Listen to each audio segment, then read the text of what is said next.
Incoming transmission. Welcome to the Retro Gaming Club, where the 8-bit dreams never fade away. Gaming to the beat of our favorite tunes. Let's play till the dawn, we'll never lose. Neon lights shining, we're lost in the glow. In the Retro Gaming Club, let's go, let's go. At the Retro Gaming Club. Welcome, Watchers of Illusion, to my Castle of Confusion on the 19th of February 2025. Today I'm looking at the WWF Royal Rumble on the Mega Drive. Now this is not the original, well it is, but it's not, if that makes sense. It's a recoloured version. So original by LJN, as you probably know, LJN even. This version adds a bit more colour and some new sound effects, and does away with a couple of the button schemes, enables you to have a slightly nicer control over your opponents, but we'll go over that a bit later. So you can see the colours are a little more vibrant than they were in the original release. So this is a ROM hack, yes indeed, but you can get it in its full version, you don't have to do anything to it. If you just search for the guy that made it, which is on the very first intro graphic of the review, it'll tell you who's made it. Go and have a look, Google it, whatever, you'll find it, and then you can play it on your emulators, or if you prefer, or if you've got access to, play on actual hardware. Completely up to you. So these were the games that really kick-started the wrestling era for me on the then next-gen consoles, the 16-bit era, yes. So I'm going to get to grips with the controls, just one, because it's been a while, and I've always been used to the SNES controls anyway. But yes, you can already hear that we've now got some meatier sound effects going on. So we've got this sort of like the classic noise, which wasn't there originally, which is nice. I like that, gives it a bit more realism. The thing about these games was the thing I really disliked. It just didn't work overly well for multiplayer games, because if you were against a friend, it took you absolutely ages to actually pull off any techniques with them. So this is where we're at with this. So you can see when we grapple up, you can see we have like a grapple meter. First one to fill the bar gets to perform the technique. We'll go over everything as we would on a normal review, because this is essentially the same game, like I said, just recoloured. The arena and everything else has been recoloured, and everything's just touch a little bit brighter, which I kind of like that. I kind of like it. Top left corner is your health bar, bottom right corner is your opponent's health bar. So we've got quite a plethora of wrestlers. We'll go through those shortly. But these are the games that really sort of brought it to me. Super WrestleMania was a weird one because there was no kick out of pin option. Well, what I mean by that is you could kick out the pins, but you couldn't relinquish a pin. So where you got Brett pinning me right now, like the git that he is, if you were controlling Brett on the Super WrestleMania, you would not be able to take yourself away from that pin. Once you were pinning somebody, that was it. You were kind of dead on top of them. Whereas this game introduced the ability to get off your opponents. I should finish that sentence, really, shouldn't I? But this was good. This was a nice game. So you can see here we got lots of different characters. So we'll go play as the Undertaker now. I'll go against Crush. So some of the characters were the same from the Super Nintendo version, but some of them were completely different, and there was some odd choices, some really odd choices. Not as odd as WWF Raw, where they put Luna Vachon in there, and she was the only female in there, which was really peculiar. So anyway, I'm playing as the Undertaker. So whichever character I'm playing will always be in the top left-hand corner of your screens, ladies and gentlemen. Interesting choice to have the chair on the outside the same colour as the ring apron. It's almost like it's a graphic imprinted onto the ring apron. But no, that's a chair. You can use it at your discretion. Animations I've always liked in this game. So the swing suplex there, that's really quite nice. The animations themselves, pretty cool. I like them. So we've got the old school stuff, like the atomic drop in there. Something you don't see very often these days, but it used to be a bit of a stalwart of the decade. Undertaker sporting his grey attire at this point. He didn't get his purple attire in the gaming industry until Raw, which was interesting. I'm not sure. No, he was. I think he was still in his grey gloves era here. Obviously, Crush was still in the WWF at the time. Really trying not to say WWE because it's a WWF. It always has been WWF. The World Wildlife Fund. I'd like to see your panda bears wrestling. Actually, I wouldn't. Anyway, so there's a good selection of characters. Like I say, some odd choices, but we'll go through those a bit later on. You see, Crush has got no energy left, and I'm going to knock the referee out because I can. So you've got the commentators in the background as well, all nicely animated there. They're obviously really... They're telling each other off most of the time, and then they'll suddenly pay attention to the action, which is interesting. There we go. It's another tombstone pile driver for Crush. I don't want to get up, so I'm just going to leave him there. There you go, and we have a winner. The Undertaker is the winner there, and we even have Finkel coming to the ring to raise my hand. Yes. So yeah, it's a good game. It is. It's a good game, and LJN have a bad reputation, but from a perspective of someone who enjoyed the wrestling games, or who enjoyed WrestleFest at least, it was probably the closest thing I ever got to playing a wrestling game prior to this on the consoles. My first introduction to these games was WrestleMania, or Super WrestleMania, on the SNES, and then it was this one, and then Raw. And we were always quite excited. A friend of mine, we were really quite excited to see what was coming next. But the games themselves fundamentally were the same. I mean, there was not much difference between Raw and Royal Rumble, but I think Raw incorporated more bits and pieces that you could do, like throwing them into the turnbuckles, being able to walk up them and do your 10 punch on their faces. That was always good fun. So as sound goes, it's not bad at all, actually. You've got the wrestlers' theme tunes embedded in, which is nice. So if you leave it on the screen for a while, it'll start to play the theme tune of the wrestler that you want to play. You still hear the Undertaker's theme tune in the background. So Hulk Hogan, we've got Bret Hart, we've got Randy Savage, obviously, IRS. Weird that they put IRS and No $1 Million Man. That's a bit of a strange one. We've got Razor Ramon, we've got Papa Shango. Again, another strange one, because I don't think Papa Shango was wrestling at this point either. But, oh well. Anyway, we'll get into the match and see how we get on. So, it's a 3-on-3, but I can only see Crush. I'm guessing that we can... yeah, collision. It's weird. They do tend to stay out of the way a little bit. But yeah, I think you can change the character in the corner somehow. I can't remember how you do it now. I think it was select on the SNES. But there you go. So the sound and the music's very good. The sound is much better now that you've got these new sound effects incorporated into the game. Now, the thing that always used to irritate me with the game is the battle system. So once you've picked someone up and you get that bar arrive, so they've kind of eliminated that a little bit. I'll cover that shortly because it's quite an important thing, and it makes the game a lot more fun, in my opinion. Excuse me, a frog in the throat today. So yeah, so you've got tag matches, and you've got Royal Rumble, you've got single matches, you've got triple tag, I think you've got all in at the same time as well, so sort of tornado matches, which are good fun. So if you can see them wiggling their legs, they will kick out. There's no two ways about that. Doesn't matter how much damage you've done to them, if you leave them with a sliver of red, then they will kick out. Just so you're aware of that. But this was the first sort of game where I actually felt like I was wrestling, and with some modern day wrestlers as well. Super WrestleMania was okay for that. At least you gave you a couple of tag teams. I think it gave you Legion of Doom, and it gave you who else was it? I think you could have Hogan and Savage, so you got the Mega Powers as well.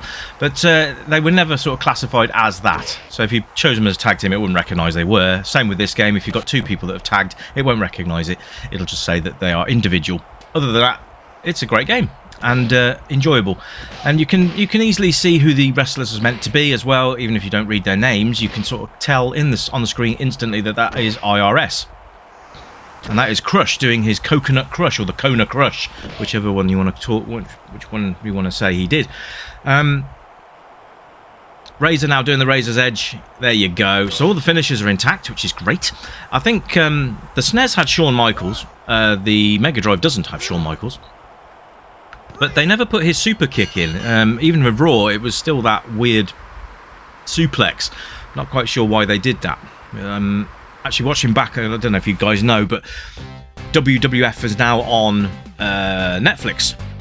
And I mean WWF because it's the classic, and they've not even bothered to filter out the WWF signs, which is great. So you can go back and you can have a bit of nostalgia. Now, Shawn Michaels, the super kick, it sort of came in after he'd done it to Marty Jannetty through the barbershop window, but then it became a stalwart for his finisher. But before then, he did actually do this strange sort of back suplex type deal. So yeah, we've got Jim Duggan as well. So yeah, it's weird. There's no proper tag teams here, which is interesting to say the least. But oh well. In Raw, you had Bret Hart and Owen Hart. You could team those two together. You could put Shawn and Diesel together. That was another team you could have. But yeah, a bit of an odd choice for some of these wrestlers, I feel. The control system's nice and easy as well. Up, down, left, right, and then you've got grapple, and then each one and run. You've got punch, and then you've got a kick as well, with your shoulder buttons acting as your specials. So, but what they've done to improve the controls on this is to eliminate the button bashing. They've assigned the top buttons now to sort of like to instantly do a move, which just gives it a bit more fluidity and a bit more. It just flows better somehow, if that makes sense. But all in all, this does improve the Mega Drive standing with this game. So the only thing is that sort of sound effect. Oh, Shawn Michaels is here too. Sorry. It's weird because even when you slam them on the mat, you get the same sound effect from their backs. So I don't know. The punching I think works, and the headbutts I think works, but flat on the back not so much. But I'm not going to criticise too much. So we've got Lex Luger there, or as he's known as the Narcissist back when he debuted with the WWF. Then he became Lex Luger with the Lex Express. Anyone remember that? Lots of wrestling history. Yes, I used to be quite a wrestling buff back in the day. I'm not so bothered with it these days. It's just not the same product anymore. But then you'd expect that, really, wouldn't you, after so many years? But yeah, enjoyable. So the gameplay, realistically, is it playable? Yes, absolutely. It is. It's kind of arcadey, which I like, but it's slow enough to not be arcadey. If that makes sense. It's got that kind of nice pacing to it. So if this is the kind of thing that would float your boat, then go and get it. It's easy to find. I'm just going to tell you that. If you want this version, then you know what to do. And if you want to play the original Mega Drive release from LJN, then by all means.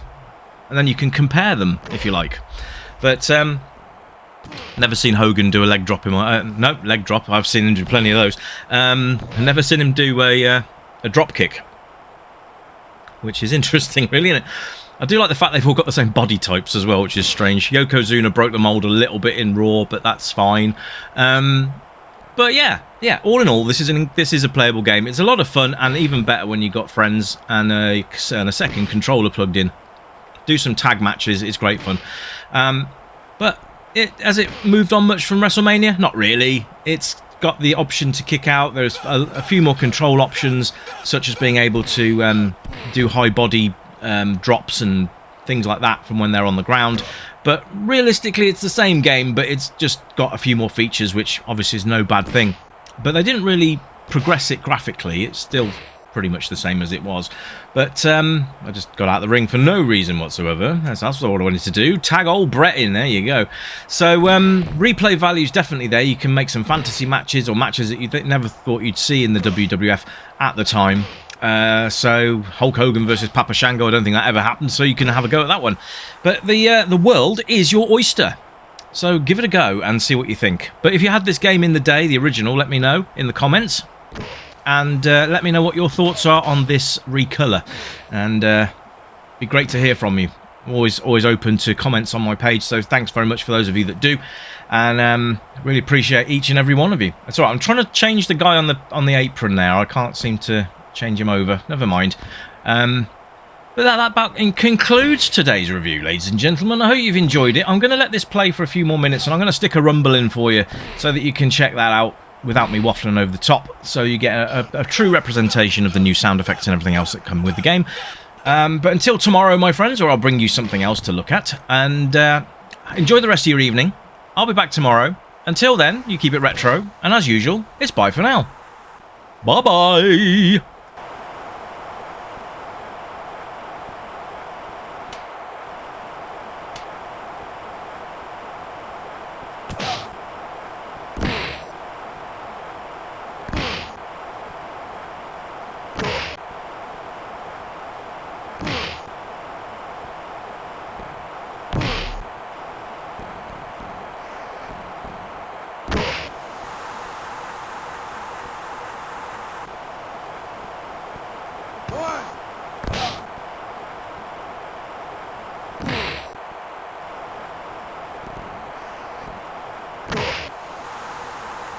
One, two, three.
Welcome, stranger, I know why you're here. You remember games from the yesteryear, games with pixels and that bleep bloop sound. But boy, they were the very best games in town. We light up the night, neon dreams in our eyes, arcade machines whispering low, pixelated worlds where we we all come alive, level up high, let the good times flow. Joystick in hand, where we live in the past. High scores and laughter, we're making it last. With every coin drop, we're forging a bond. In this pixel paradise, we'll always respond. Welcome to the Retro Gaming Club, where the 8-bit dreams never fade away. Gaming to the beat of our favorite tunes. Let's play till the dawn, we'll never lose. Neon lights shining, we're lost in the glow. In the Retro Gaming Club, let's go, let's go. Flashback to battles, we'll play side by side. Power-ups and hearts, love in disguise. We'll race through the levels, collect all the coins. In this timeless adventure, we're waiting to join. Crashing 8-bit beats, igniting the night. From pixels to dreams, we'll take flight. With every button pressed, our spirits ignite. In this retro wonderland, everything feels right. Welcome to the Retro Gaming Club, where the